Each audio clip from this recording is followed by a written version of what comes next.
So I know that there are 4 or 5 parallel sessions going on right now, so thank you for your interest in this session. My name is Bithika Khargharia. I am a principal engineer at Extreme Networks. I'm also the director of product and community management at the Open Networking Foundation.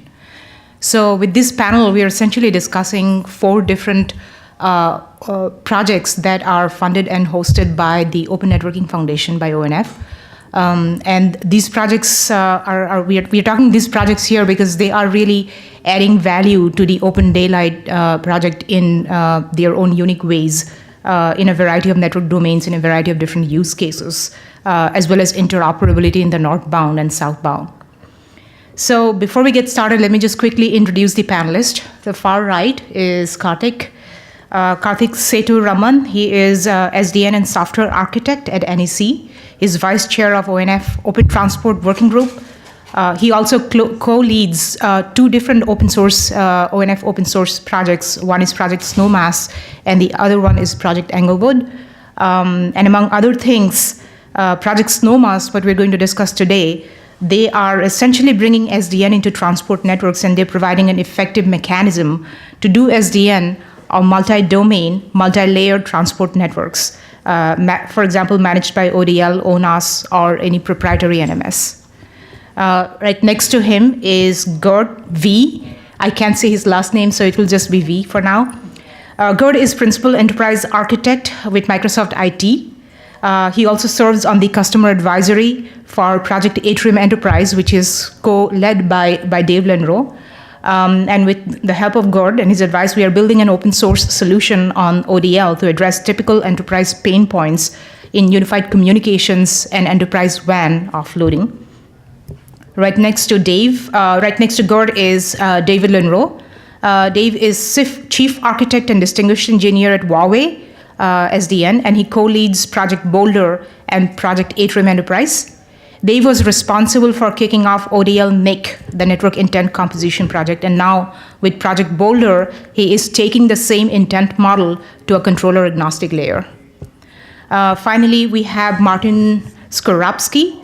Martin's a system architect with High Street Technologies, and he leads the Project Centennial at ONF Open Source. Centennial has performed many successful POCs of the ODL controller for mobile backhaul, specifically microwave and millimeter wave networks. So you see the variety of network domains and use cases that we're addressing here with these 4 different projects. So with that, let me just kick it off. So what I want to do is first talk a little bit about what are the real world challenges essentially that your projects are working on. If I could ask Karthik to start off. Thanks, Bithika. So with transport networks, we are talking 2 main things, at least for our project. And the first one I just like to call like integrated control of transport networks. And by integrated, like there are various dimensions. First is a multi-layer, so integrating packet optical control, packet networks and optical networks. And by packet, it could be IP MPLS, carrier Ethernet, and optical could be like OTN, it could be OCH, optical layers, WDM, and so on. So that's one level of integration. The second is multi-domain integration. So by multi-domain, again, in ONF, we sort of had a more generic definition to a domain. It could be vendor domains, it could be administrative domains, it could be operator domains, right? So these are this multi-layer and multi-domain is one of the key features. But also like something we have to consider, which was not there for like when typical data center SDN or enterprise SDN is integration of legacy networks and the SDN networks, because in transport domains, as we all know, the end of life for these products are like in decades, like maybe 10 years, 20 years. And no operator was willing to, or no vendor was willing to throw away his existing network or existing network elements for an entirely new SDN enabled devices. So one of the challenges we had to address was brownfield. I mean, that was higher priority for us than greenfield scenarios. So again, there's integration of brownfield, looking at multi-domain, multi-layer. So overall, like I'm putting it all of this into a category called integrated control. The second thing for us, like one real world challenge was in transport domains or in transport area, we had a lot of standards. I mean, we have a lot of standards and they're very good standards, right? And the question was, are the standards being implemented and what is the real roadblock to these standards being implemented in reality? So what I would like, I coined this term like more, we always talk about standardization of software. I'm saying softwareization of standards. And by that, what we mean is in Transport API, the project we did, we leveraged the existing standards. We didn't go and try to define everything from scratch because we had a lot of maybe like 20 or 30 years of experience in the standards. We had folks who had like 40 years in background in doing standardization. We took that, and as I'll talk later on, we put it into a softwareization agile methodology, tried out POCs and tried out in recursive fashion, tried out different softwares, SDKs, and then fed it back into the standard. So I would say more like these are the two main drivers for us, at least real world problems we had to solve. So we're focusing in Atrium Enterprise on a initiative that we call inside Microsoft IT as Internet First. So that we have 3 high-level strategic initiatives. One is deployment of IPv6, second one wireless, and then third one is Internet First, which we are addressing today. So in the past, we've been a very traditional deployment, or we have used a very traditional deployment model using MPLS, lease lines, etc. for WAN. And that has been the logical choice, because we see that all the workloads typically was sitting in our data centers.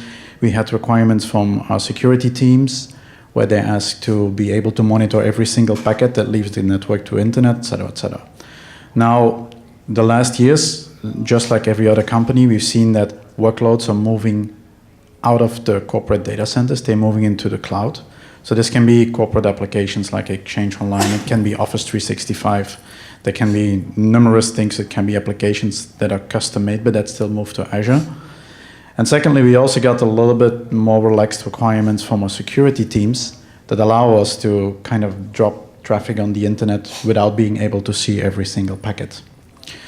So if I take the example of myself, as my name kind of explains already, I'm based in Europe, in Belgium, so my breakout point for the internet used to be in Dublin, is still in Dublin today.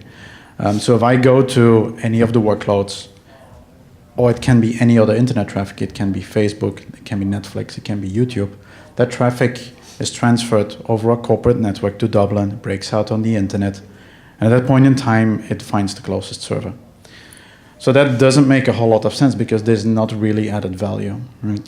Even to give an example that kind of explains it a little bit better, if I'm in Amsterdam where we have an Azure data center, if I want to access my mailbox in Exchange Online, it might be sitting down the street from me. So today my traffic goes up to Dublin and then it travels all the way back over the internet to the building down the street. So that's not really an improvement of the user experience. And so with Internet First, we drop by default all the traffic on the internet in the local office at kind of the edge of the building, except for some flows that we are not able to do that with. And there can be a number of reasons. One of them is quality reasons, so it can be Skype voice or video, which for reasons of jitter, packet loss, delay, etc., we still need to transfer that over a link that we can control. It can also be for certain security reasons, so these are mainly like engineering workloads or like batch readers and stuff that we do not, or that we cannot drop on the internet, or that we're not allowed to drop on the internet. And thirdly, it might be just for functionality reasons. Right? So that's the whole idea behind the Internet First. The goal is that we can really, we won't take away the corporate connections that we have today, but it's going to dramatically be reduced in size, and it's going to be dramatically reduced in costs, right? Definitely, if you look at emerging countries, the price of a 400 or 500 megabyte circuit, if you can bring that down to 1/3 of that, 100 megabyte, that's a substantial saving that we can realize. Okay, so that's the use case that we're looking at. Thank you. So. In Project Boulder, initially the idea was to take work that we've done in the northbound interface group. And by the way, I will announce that yesterday at noon, I believe, we officially finished the review period, and the operating principles of intent-based systems document is now published as an ONF technical recommendation. Based on the description of an intent-based system and the definition in that document, we're now trying to build a common northbound interface based on that on multiple SDN controllers. And so obviously, ultimately, we'd like this to be the common interface for all SDN controllers and kind of the narrow waist that allows you to build things on SDN controllers without having to, get very specific to the particular SDN controller. And so ONOS and OpenDaylight are the two obvious kind of big ecosystems where if we can build an implementation of this and prove that it works and demonstrate the value, we think we can start kind of a network effect to push lots of controller-based things to use the common interface. So the Boulder project then dovetails with the Atrium Enterprise and the universal communications use case. We're building in Atrium Enterprise to support the internet first and the WAN offload use case that Gert just described. We're building that system in OpenDaylight using the intent-based networking interface from the ONF inside of what they call the NIC project in OpenDaylight, the Network Intent Composition Project. So Enterprise Atrium will come out supporting that use case and based on this intent-based approach. Thank you. So in Centennial, we are focusing very much on on wireless transport networks, and in those wireless transport networks, it's essential to make them SDN-like. That first of all, a southbound interface needs to be aligned between the different vendors. So we are currently focusing really on a southbound interface on netconf young. For all the vendors who participate in our project. And this is a key enabler for SDN solutions at all, because in the current system or in the current networks, it's multi-vendor network is really complicated to integrate different solutions of those vendors with their proprietary management systems in multi-vendor networks for the service providers.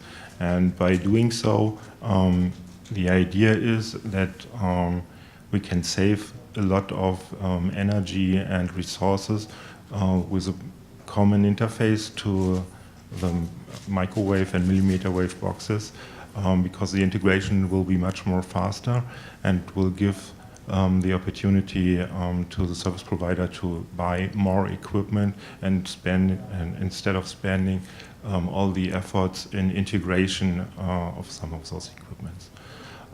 By doing so, we will use the ONF core model and put microwave extensions to it. They will be implemented currently in a mediator. So at this point in time, nobody touches really the network element software.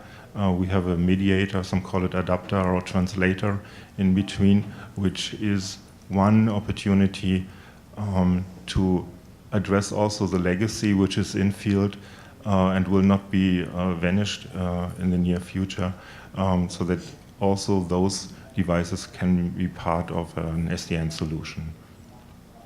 Thank you, Martin. So my next question is to Dave, if I may. So the NIC project, the Network Intent Composition, that project is pretty well known to the OpenDaylight community, right? But now there is the project Boulder. So could you tell us a little bit more about how you see Boulder working with NIC? And also why ONF and why not OpenDaylight as a good place to do the work? Right, so I'll start with a second question. I think the ONF is really the only place you can do this kind of work because it's controller agnostic work. If we build something in OpenDaylight and say that it's controller agnostic, we get some resistance from the other controller projects, and essentially we need another layer of organization that sits above the controller projects and provides standards and open source software that work across SDN controllers. And so, if you look at all the existing standards organizations, none of them really fit cleanly into that, except for the ONF. And so I feel lucky to have found a place where we can do this work and have these great relationships with the various upstream open source projects. In specifically, what we're planning to do is to take a common Yang model that will be a ONF software artifact and live in the ONF open source SDN repository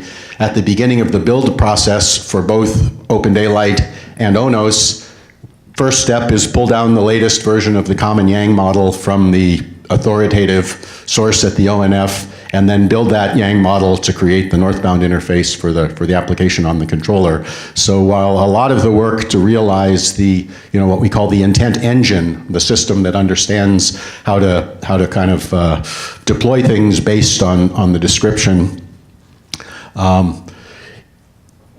that piece really has to be in the controller and is very platform specific, but the information model and the software Yang model of the interfaces is really the common piece that ties these together and guarantees that we get a common and interoperable interface. And then there are pieces of the intent engine that turn out to be fairly generic portable code, and so wherever possible we're trying to build common Java code that would live in the ONF repository and again get pulled down into each of those open source projects and any other controller-like project in the future that wants to comply with the common interface. Thank you. So leading to you, Gert, with the next question, since Dave's also driving the Atrium Enterprise project, so could you tell us what was, so serving in the customer advisory, right, and the use case that you described from Microsoft, what was the reason for you to look at SDN in general to address that use case, and why OpenDaylight in particular, given there are so many other controller choices, perhaps? Yeah, so I'll take the question in that order. So we've been looking at a number of ways to categorize flows correctly in the network. So, for example, voice and video to be able to market in the correct way. So, a long time ago, we just did GPO because every device on the network was simply domain joined. So that's an easy way of doing it. Later on, we started to look at heuristics. Can we like fingerprint applications? Can we try to recognize voice packets? Can we try to recognize video packets? But with new codecs coming along like on a regular basis, with everything getting encrypted, it's kind of gets very difficult to do heuristic analysis or to do fingerprinting or deep packet inspection of the applications on your network. And then obviously there is something we can do on layer 4, so we can just simply look at like UDP port numbers that are used for voice and video. But keep in mind that inside Microsoft there's 220,000 people, not employees, but people in total that are all very technical. And by the way, everybody is an administrator on their machine. So we find all kinds of traffic that in the queues for voice and video that we don't want to see in there. So that's a long answer to say that the only way that we can tell the network what to prioritize in the correct way is by having the application talk to the SDN controller, and then the SDN controller talk to the network, which exact flow to prioritize, yes or no, and which other traffic all to ignore by way of speaking. Okay, does that answer your first part? Yeah. And then the second question is really around why OpenDaylight. So just like every large enterprise, I guess we do have a lot of Cisco equipment in the network, but we do have also a lot of other vendors. So we do use HP, we do use Arista, we use Palo Alto, we use Fortinet, we use F5 load balancers. So it's not one uniform network. So that kind of, and we made that choice specifically because we don't want to be locked down into a certain corner by one of our vendors. It kind of gives us a better position to get a good maintenance and repair deal every year, for example. So if you want to have a controller that can talk to all these multiple vendors, you kind of need to look at something like OpenDaylight, right? So that allows you to be vendor agnostic and kind of allows you to have one single controller that can talk to the multiple environments. So, and then we looked, okay, obviously Microsoft is a software company, so we could take the decision to do it ourselves, but we are convinced that it's much more easier and we will be much quicker to where we want to be, and it will be much more scalable by working with the open source community, providing a use case, providing input, than if we start to develop this from the ground up. Yeah. So it's just a way of being more efficient and be more effective in what we're trying to obtain by providing our requirements.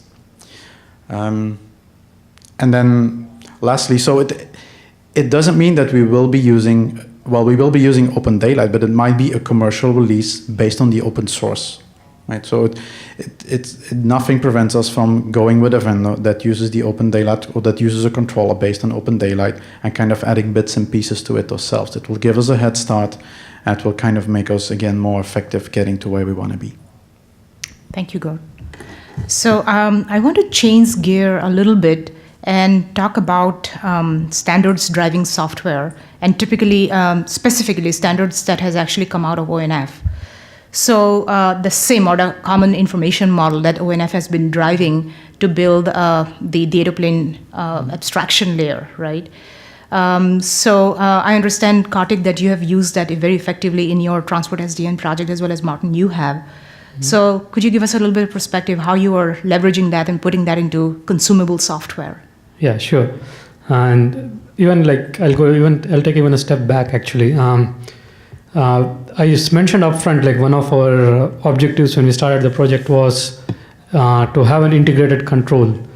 And we wanted to break down the silos, like domain-specific, vendor-specific silos, maybe layer-specific silos. But one thing we didn't want to do was replace it by controller-specific silos or even standard-specific silos, right? And that's very important to understand upfront.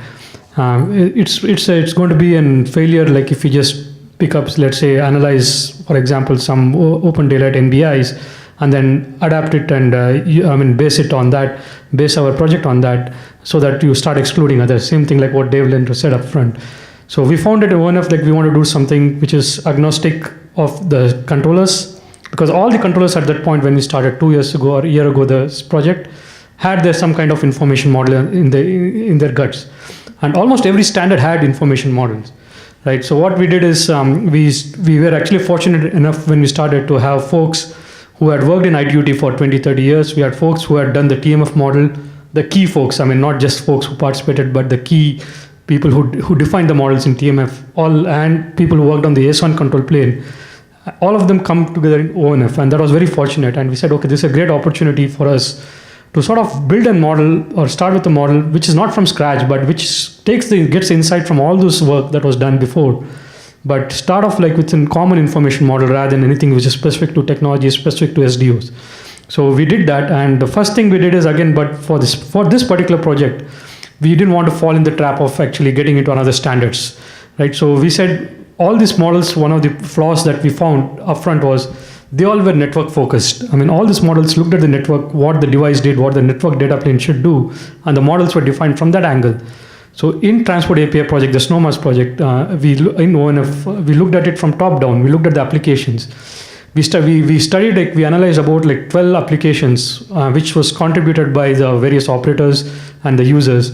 And then we said, like, what kind of information they are really looking for. I mean, what does the applications need? And then once we identified that kind of information, rather than build an information model from scratch, we took the core information model, which was already now being developed in ONF, which was more like an amalgamation of all these other SDO models. And we pruned and refactored it for this Transport API project. So it was actually in the ONF information model. We just hid out stuff we didn't need. We threw out the stuff the applications didn't need. And we developed what we call the Transport API model. Right? And we took that model now, and then rather than actually start coding it, we found, of course, the model was in UML. Then we heard the feedback from the developer community that, okay, we don't use UML, we need something we can consume. And we heard it many times, like in various forums. So we said, okay, we made a decision to go with Yang data model. We called it data schema. But rather than hand code it, we said, okay, because we want to follow an agile process, we said we'll write a tooling. So we wrote a tooling that takes the UML and generates Yang from that. Right? So by doing that, what happens is whenever the standards experts from various SDOs go and update the UML, with a click of a button, just run a small script, within 10-20 seconds I have the Yang schema. And the Yang schema is good if you're actually putting it in, say, OpenDaylight, which works natively with Yang. But we found a lot of controllers and NMSs didn't work with Yang. So and the flavor of the day was like REST JSON. So we again leveraged in Pyang tool and we customized it. And we took the Yang and we generated JSON based on RESTCOM schema, RESTCOM spec. So using that tooling now, you could get from the UML all the way down to the JSON RESTConf based on RESTConf. And then we went even a step further. We had some tooling, again, write some tools to take that JSON and generate Python stubs, server stubs. And we use the stubs to actually have a reference database at the back to actually test out the concept, the use case that we were trying. Right? So this had no controller in the back, and it was just a simple database stub and some client GUI. But by that, we could verify that whatever we are talking really worked, at least from the API point of view. Right? The logic was not that these were shells, but we knew that this would work. And just because we wrote this tooling rather than actually hand code it, the moment like somebody would come up with a use case, we could quickly test this whole idea and see what changes to the model we could do, try out the model, see if something is missing, and go back in a loop. And we did that recursively like over like period of 6 months, so that we could come like with a sort of version of Transport API model or Transport API SDK. And we just released it yesterday. We released the version 1.0 of the Transport SDK. And now we are fairly confident, at least for like the common simple use cases, this API is going to work. So this is kind of the one method we followed out here. And by doing this, I think we think we found a way to bring standards into software. Mm-hmm. Yeah. Martin, would you like to address that question as well? Yeah, so what is valid for the Transport API is also valid for the wireless transport project. The only difference is that instead of a bunch of models in wireless, almost no standard model existed. So we had to choose something. And we went for the ONF core model because this is technology agnostic and it's designed for SDN. So it has a very low layer of LTPs, logical termination points, which is really from an SDN controller point of view a nice thing, because the SDN controller does not need to care about is it wireless or is it optical or is it packet. So it's very efficient to build on such model software.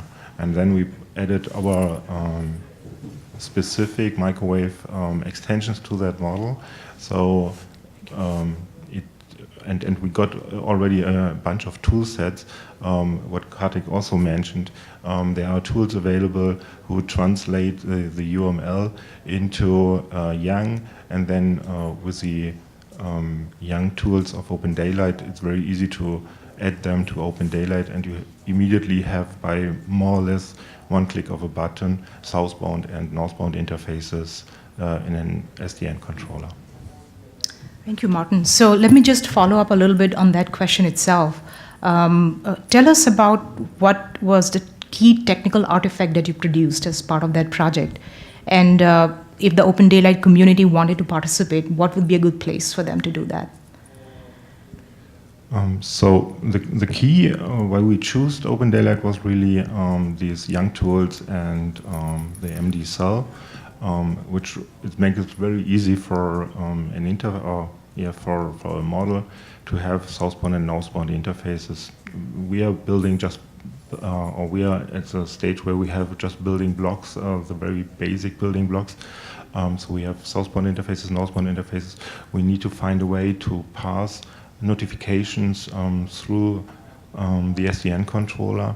So we are really on a very first level here.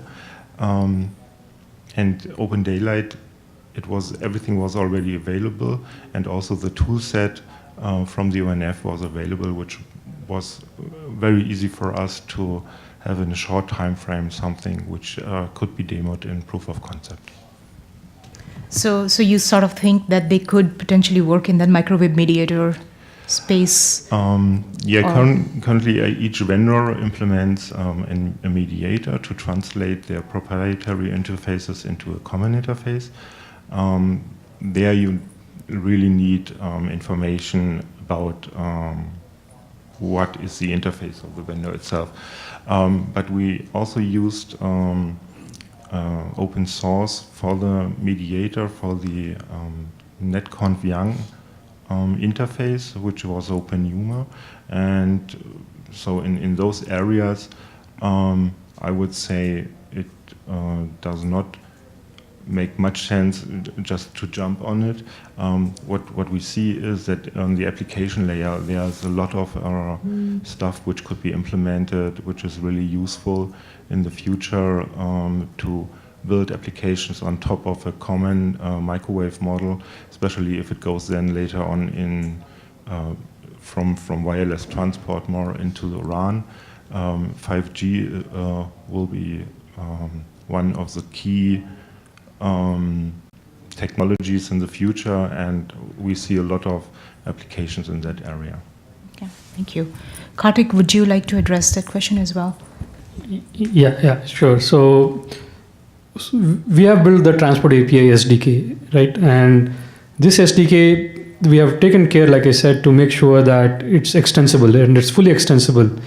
So there's two ways folks who are interested can participate. One, if you want to be the Transport API provider, right? If you want to provide over the API, you want to provide some functionality, you could look to extend the Transport APIs to satisfy whatever you're providing, serving. And the other side is the applications, and we believe that's the whole purpose of doing this. We want to see what kind of application innovation can happen in the transport space. So the applications, the software piece modules that would consume these APIs, right? And you can build, like, say, if you have, like, everybody talks about path computation, and everybody writes some kind of shortest path algorithm on top, and okay, here it is. But I know, like, out there are like real sophisticated algorithms that can be built on top in the simple path computation, and someone can consume the APIs and write these applications. Now, from the OpenDaylight community, what I'm looking for really is to have an implementation of this Transport API SDK on top of OpenDaylight controller, right? So you could have this OpenDaylight controller controls on the southbound, right? You could have your proprietary network elements and whatever you want. But once you build this SDK on top of the OpenDaylight, you can expose it, your controller platform, to all the application developers on all kind of applications. It could be orchestrations, it could be network service function chaining, it could be network on demand. There are all kinds of applications that can be written on top. Okay, thank you. So going back to the interoperability and standards question, I think I'm pressing something here that I should not. So Dave, this question is for you. So you are obviously working at for the Atrium enterprise use case, right, with building unified communications as the application on top of the Atrium stack. So why do you think there is a need for infrastructure agnostic intent APIs for integrating UC&C? Well, I guess I would say I think there's a need for controller agnostic APIs for all use cases, and that's really, what we tried to build in the Boulder project was, not a multi-year waterfall style analysis of every use case in the universe and trying to anticipate every corner case, but trying to build a extensible framework that would allow us to spend the next 20 years supporting every different use case and special case. And so I think a big barrier to adoption of SDN and any innovation technology is the risk and the cost of trying something new. Today, if you want to switch from controller A to controller B, you probably need to invest millions of dollars in custom controller-specific integration and throw away the millions of dollars of custom integration you had with your previous controller. We're trying to move to a place where the description of what the network needs to do is portable across infrastructure, and when you want to try solution B, you don't change anything at the integration level. You plug in a different system, you see if you like it, and if you don't, you go back. And so I think we were very lucky to find a real-world customer that sees the value of SDN and OpenDaylight for this particular application, and so we went from a mode where we were kind of supporting use cases based on theoretical priorities to having a real priority from a real live, large-scale enterprise that wanted to deploy it. And so it just turned out that we wanted to start delivering intent-based networking, and we wanted to deliver a unified communication solution for Microsoft IT, and the two came together in this first release of Atrium Enterprise. Thank you. So I'm going to take a quick breather here and see if anyone in the audience had any question for the panelist before I go to my set of questions. This question is about where do we stand about the standardization of the east-west controller interface communication? Because I have heard that there are many things which are happening, but I was wondering if it is standardized or ONF is working on it. We have a group that's fairly recently formed and fairly early on in the process of figuring out what we can do in that area. At the same time, at this OpenDaylight Summit, we're building and talking about building some solutions in that space. And again, at the ONF, we're really trying to figure out a new way to find that balance between standards and sort of agile development. And I'm not sure exactly where that line is gonna come down, but there's a session in the design conference on Friday on federation that's essentially talking about this issue. Similarly, for this particular use case, we felt that one giant distributed cluster with shared fate, which is essentially the scaling model and the clustering model for OpenDaylight today, is not going to work very well. If you have 50 branches and the brain is in one of them, and that branch goes down, the other 49 go with it. So we're building something in addition to the MDSAL, which I would call an intra-cluster communication mechanism. We're building inter-cluster communications east-west specific to this use case. And I think, again, we want to get some experience building these things in the real world before we decide whether to standardize or not, and if so, decide what to standardize on. But we're really trying to lead with what works rather than a theoretical concept and then go to the field to find out if it works. Yeah, there is already something similar which we know in the IP world, like the BGP. So, so we have something which works there, so we can learn from that and make sure that that understanding like these domains are allowed to expose to other domain what really needs to be, not everything. So security will be important too. Right, and I think functionally we need something very similar to BGP, but hopefully for SDN, the answer will be something lower complexity and using some of the newer technologies. Yeah, the thing is like in the case of all these domains,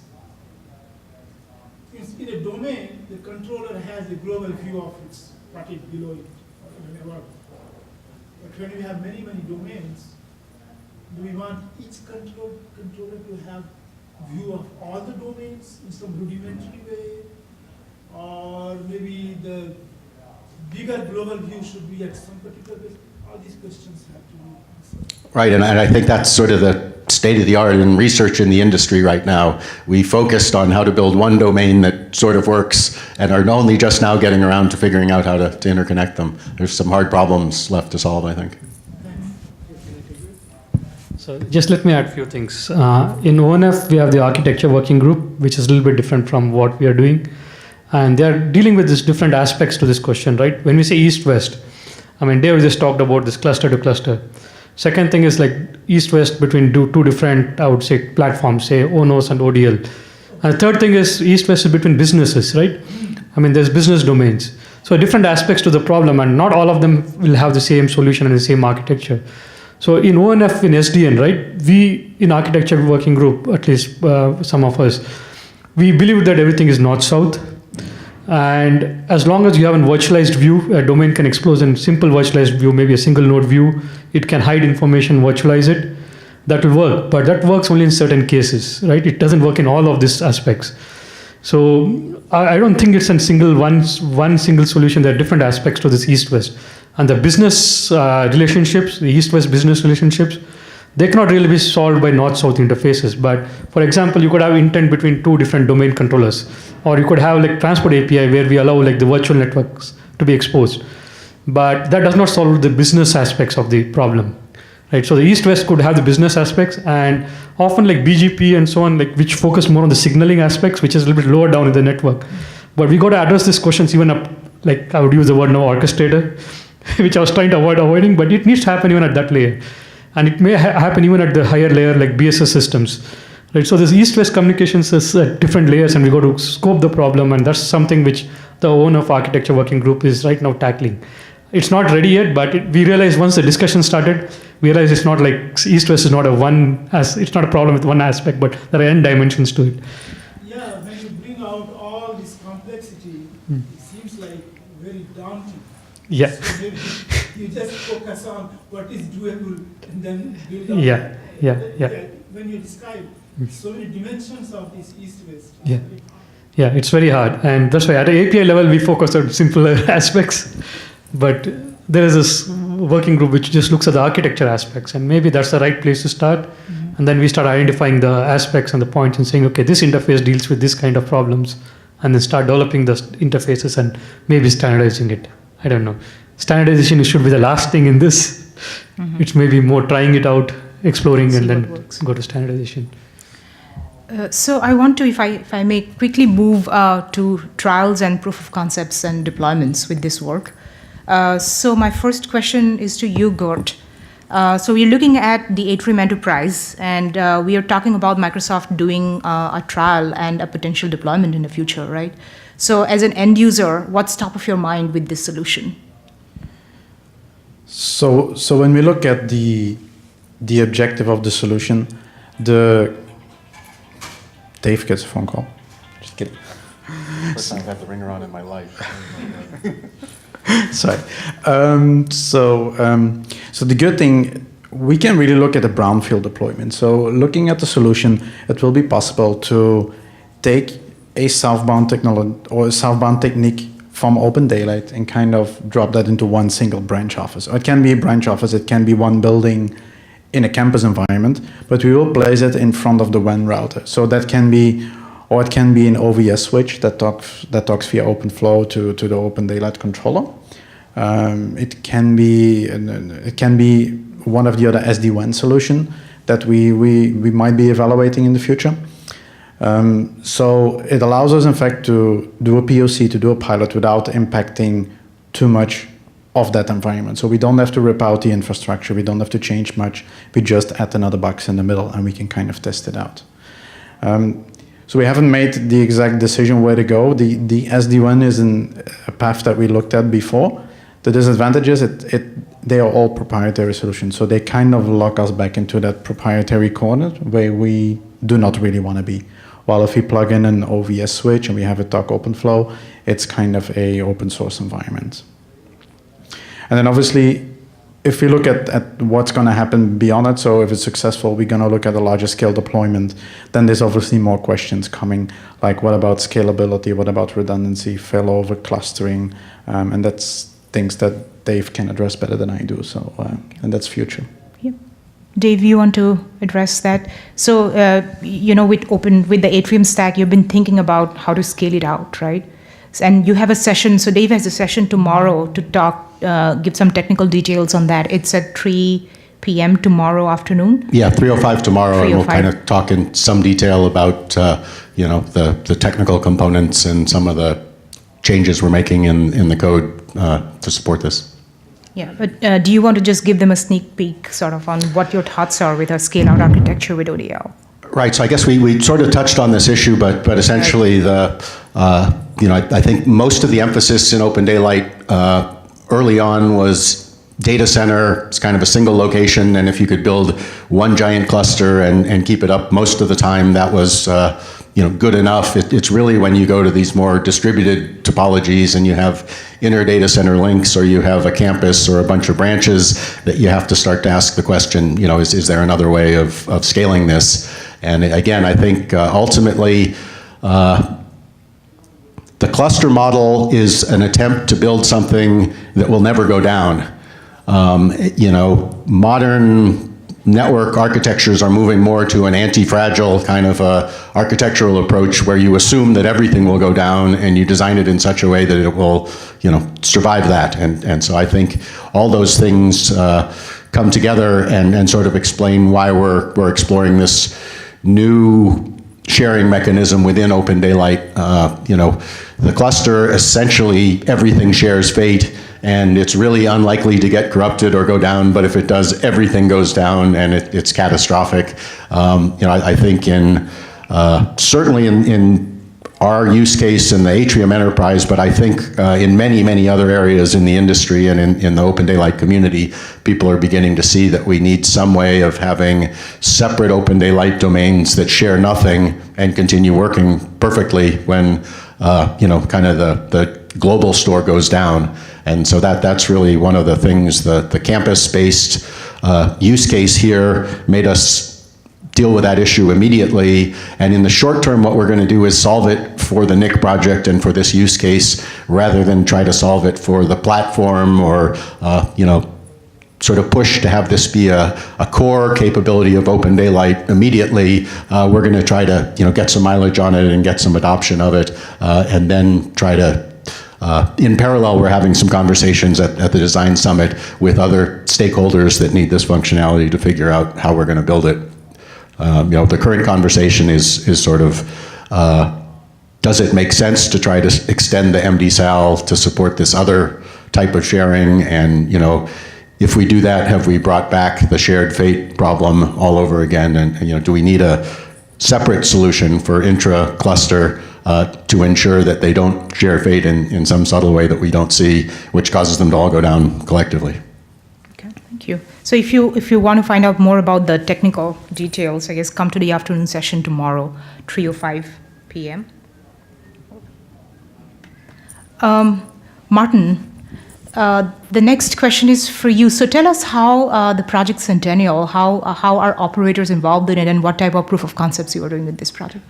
Yeah, so we had our first proof of concept exactly 1 year ago in October 2015. So at that time, we demonstrated at Telefonica, so the first proof of concept was hosted by Telefonica, that different vendors, NEC, Huawei, Ericsson, SERE, Ceragon, that they are able to work together to find a solution. And the solution was simply that when the microwave signal degraded, the Ethernet controller or the Ethernet switch is informed and should do a reroute. So already in the first proof of concept, we had multi-vendors and multi-layer applications available. The second proof of concept was in April of this year. There we had a more advanced model, which we tried to demonstrate that it really works, that it can be implemented in those mediators, and gives functionality to an operator. So we had different compare application, which compares really the information from the network with planning information. Still in transport, planning is still a topic. So before something needs to be deployed, it needs to be planned and ordered. So you usually have a planning database, and later on you need to figure out if the planning is really in the network or if something was changed. It's a big topic for service provider to get track of those information. Of course, we showed topology information. We had an event application which simply just dumps all the events sent from the devices to the controller. In October this year, we will have our third proof of concept, now hosted by AT&T. And as you heard in the keynotes today, AT&T has its eComp concept, and the idea here is by AT&T to bring some application into the eComp for microwave. Currently, microwave does not play a role in eComp. That should change, and we will demonstrate with our applications in 1 month that microwave SDN is also able to play a role in AT&T eComp. Thank you. Kartik, so a big interoperability event is going on, I believe, right now with the work that you've done with Snowmass. So tell us about that. Yeah, okay.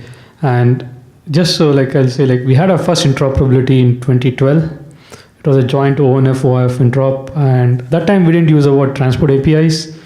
That time the focus was on the OpenFlow and interoperability of OpenFlow with legacy protocols like TL1 and like ASON GMPLS. But during the interop, we also had this APIs which the controller exposed to the northbound. And as a learning exercise from that interop, we realized that that's kind of the place where we should be focusing on the NBIs. Right? We didn't want to use the word NBIs for a different reason. So we went back to the drawing board after that interop, and we developed this spec in ONF, and then we implemented the SDK. And now that SDK is being tested, and this is a joint, again, activity between ONF and OIF. And there are about 5 carrier labs worldwide and about 10 vendors who have signed up for it. Right, and we are under NDA, so there's very limited stuff I can talk about right now.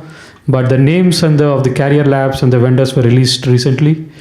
And this is a worldwide interop. This is real. There's real optical equipment, and there's real working, I would say, hardware, software, controllers, and systems. And the applications too, like, are actually real, like packet congestion monitoring, NFV orchestration, and so on.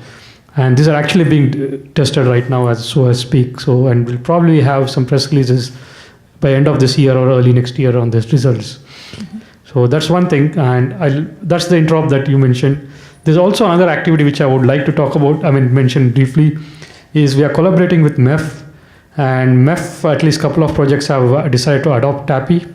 So they're going to take up this transport API, and they're going to build their extensions, they're going to prune and refactor it for their purpose. The key point is this sort of illustrates the collaboration that's happening between these SDOs. And once that happens, hopefully going forward, we don't have like MEF API and then ONF APIs and ITF APIs and so on, but we have like at least some common industry standard. And then yes, there'll be MEF extensions, there'll be OIF extensions, there'll be ITF extensions. And if you want to consume the extensions, yes, you have to get certified by the right organization, but the base platform is going to be the same. So I think these are the two activities like I would sort of highlight. So second one is not yet an interop, but I think MEF is targeting a hackathon in November, which is going to be using this transport API elements. Yeah, thank you. Any other questions for the panelists before we wrap up this session? Yes. Any case study about interaction of ODL with the ONF controller? One for IP and one for optical, because for multi-layers here I see only one controller. For Internet over transport, I don't see the case when one IP controller and another optical controller working together. Yeah, there are actually use cases both. You said ODL, but I would say in general, yes, there are use cases both. We have found out like when we are doing the MEF as well as the OIF interop. So the transport API basically is an SDK. We looked at various use cases, but it's pretty generic. It doesn't mean that this is the only way you deploy it. But the actual deployment is going to be done by the cases. So in the OIF, the use cases are actually having separate packet controllers and separate optical controllers. And in some of the MEF use cases too, there would be like 2 different controllers and it will be orchestrated on the top. So there are the cases, but again, I cannot get into specifics because of each of this is not really yet public and it's being developed. And this is going to be implementation, not paper documents. It's going to be a demonstration of this. Yeah. So yeah, there are, and again, it's not OpenDaylight specific, but OpenDaylight will play a big role because the whole thing about this is making control agnostic. So we expect some vendors to have OpenDaylight implementation, some vendors to have ONOS implementation, some vendors are doing the proprietary NMSs. Making it SDN-like. Mm-hmm. So also I think Dave can answer it in some sense. Yeah, I think the same answer, essentially that. You're looking for a use case. Yeah, we'd like to blur the distinction of which controller does this and how many of them are there and where do they sit and all that sort of thing, and get to a point where you can develop software without having to worry about that, and kind of have those details be customer driven or use case driven or those kinds of things. Because the reality, yes, we have to compete with legacy systems, so it's not a great field for any of these open source controllers. Right. Yeah, I think if SDN visionaries were to design all this stuff from scratch, it would look very different than what we're actually going to have to do to insert it into the market. And but again, so I think that's another reason. If people say, well, we do that with 7 controllers, we say, fine, it ought to work. If we do it with 1 controller, it ought to work. We're really trying to leave that to kind of deployments and implementations and design the building blocks in a way where it shouldn't matter. Anything else before we go? So for each of these projects, we actually have bi-weekly meetings, right? Bi-weekly engineering calls. So if you have an interest or if you just want to get a sense of where things are going, that would be a great place to sort of dial in and participate and see how you can be more engaged and even steer the direction of the project, right? Right, so if you go to OpenSourceSDN.org and there's a kind of a trivial self-registration, and then you can go to the pages for the various projects and learn about the project. If you're interested in participating, the information about the weekly calls and the WebEx links and how to participate, all that stuff is online. Okay. So if that's it, then that's really the end of the session. And Actually, let me interrupt just to say one other thing that people may not know, which is that the OpenSourceSDN part of the ONF does not require ONF membership to participate in. So, it's not a question of whether your company's a member. If you're interested in contributing, come on down. All right. Well, thank you for your time, and let's thank our panelists.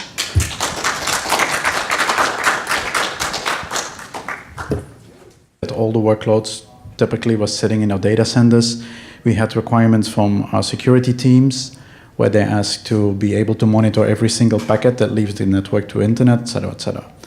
Now, the last years, just like every other company, we've seen that workloads are moving out of the corporate data centers. They're moving into the cloud.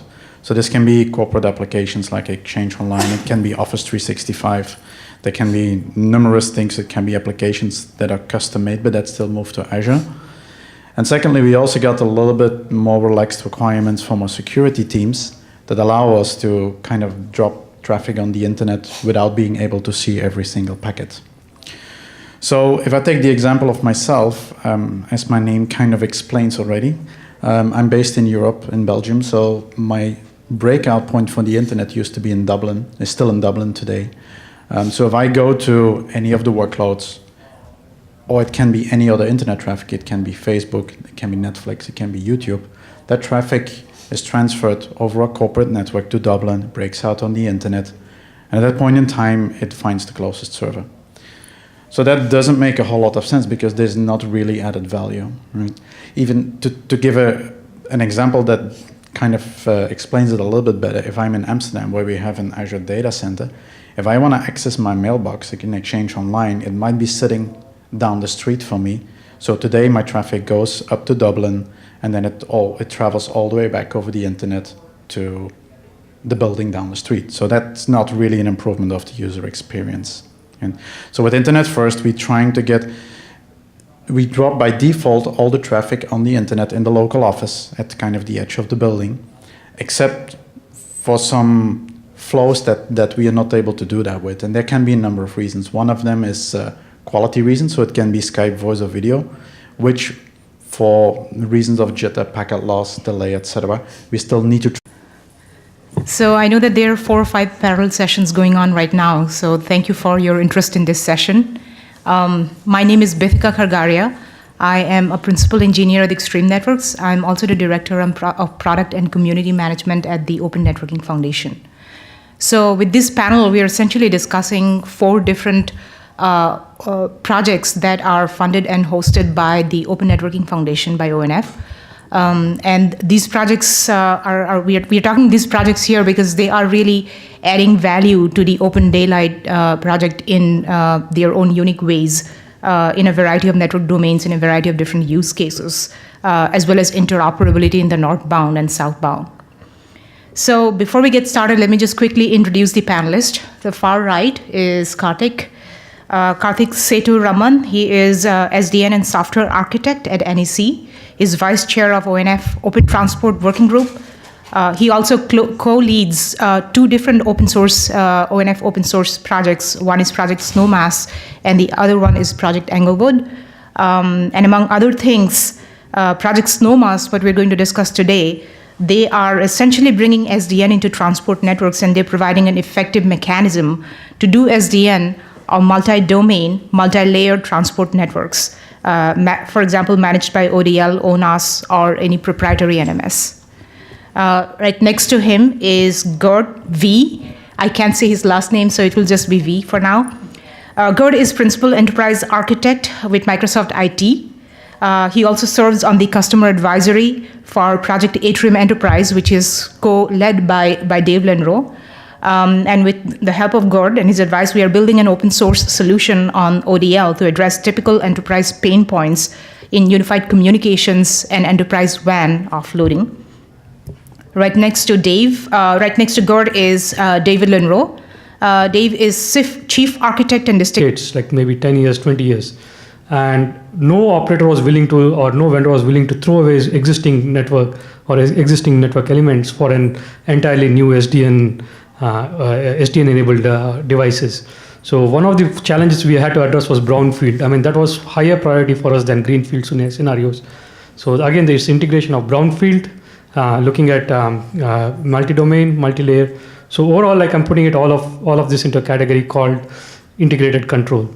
The second thing for us, like one real world challenge was in transport domains or in transport area, we had a lot of standards. I mean, we have a lot of standards and they're very good standards, right? And the question was, are the standards being implemented and what is the real roadblock to these standards being implemented in reality? So what I would like, I coined this term like more, we always talk about standardization of software. I'm saying softwareization of standards. And by that, what we mean is in Transport API, the project we did, we leveraged the existing standards. We didn't go and try to define everything from scratch because we had a lot of maybe like 20 or 30 years of experience in the standards. We had folks who had like 40 years in background in doing standardization. We took that and as I'll talk later on, we put it into a softwareization agile methodology, tried out POCs and tried out in recursive fashion, tried out different softwares, SDKs, and then fed it back into the standard. So I would say more like these are the two main drivers for us, at least real world problems we had to solve. So we're focusing in Atrium Enterprise on a initiative that we call inside Microsoft IT as Internet First. So that we have three high-level strategic initiatives. One is deployment of IPv6, second one wireless, and then third one is Internet First, which we are addressing today. So in the past, we've been a very traditional deployment, or we have used a very traditional deployment model using MPLS, lease lines, etc. for WAN. And that has been the logical choice because we see that English engineer at Huawei SDN, and he co-leads Project Boulder and Project Atrium Enterprise. Dave was responsible for kicking off ODL NIC, the Network Intent Composition project, and now with Project Boulder, he is taking the same intent model to a controller agnostic layer. Finally, we have Martin Skorupski. Martin's a system architect with High Street Technologies, and he leads the project Centennial at ONF Open Source. Centennial has performed many successful POCs of the ODL controller for mobile backhaul, specifically microwave and millimeter wave networks. So you see the variety of network domains and use cases that we're addressing here with these four different projects. So with that, let me just kick it off. So what I want to do is first talk a little bit about what are the real-world challenges, essentially, that your projects are working on? If I could ask Kartik to start off. Thanks, Bithika. So with transport networks, we are talking two main things, at least for our project. And the first one I just like to call like integrated control of transport networks. And by integrated, like there are various dimensions. First is multi-layer, so integrating packet optical control, packet networks and optical networks. And by packet, it could be IP MPLS, carrier Ethernet, and optical could be like OTN, it could be OCH, optical layers, WDM, and so on. So that's one level of integration. The second is multi-domain integration. So by multi-domain, again, in ONF, we sort of had a more generic definition to a domain. It could be vendor domains, it could be administrative domains, it could be operator domains, right? So these are this multi-layer and multi-domain is one of the key features. But also like something we had to consider, which was not there for like when typical data center SDN or enterprise SDN, is the integration of legacy networks and the SDN networks. Because in transport domains, as we all know, the end of life for these products are like in transfer that over a link that we can control. It can also be for certain security reasons. So these are mainly like engineering workloads or like batch readers and stuff that we do not, or that we cannot drop on the internet, or that we're not allowed to drop on the internet. And thirdly, it might be just for functionality reasons. Right? So that's the whole idea behind the Internet First. The goal is that we can really, we won't take away the corporate connections that we have today, but it's going to dramatically be reduced in size, and it's going to be dramatically reduced in costs. Right? Definitely, if you look at emerging countries, the price of a 400 or 500 megabyte circuit, if you can bring that down to 1/3 of that, 100 megabyte, that's a substantial saving that we can realize. Okay, so that's the use case that we're looking at. Thank you. So, in Project Boulder, initially the idea was to take work that we've done in the northbound interface group.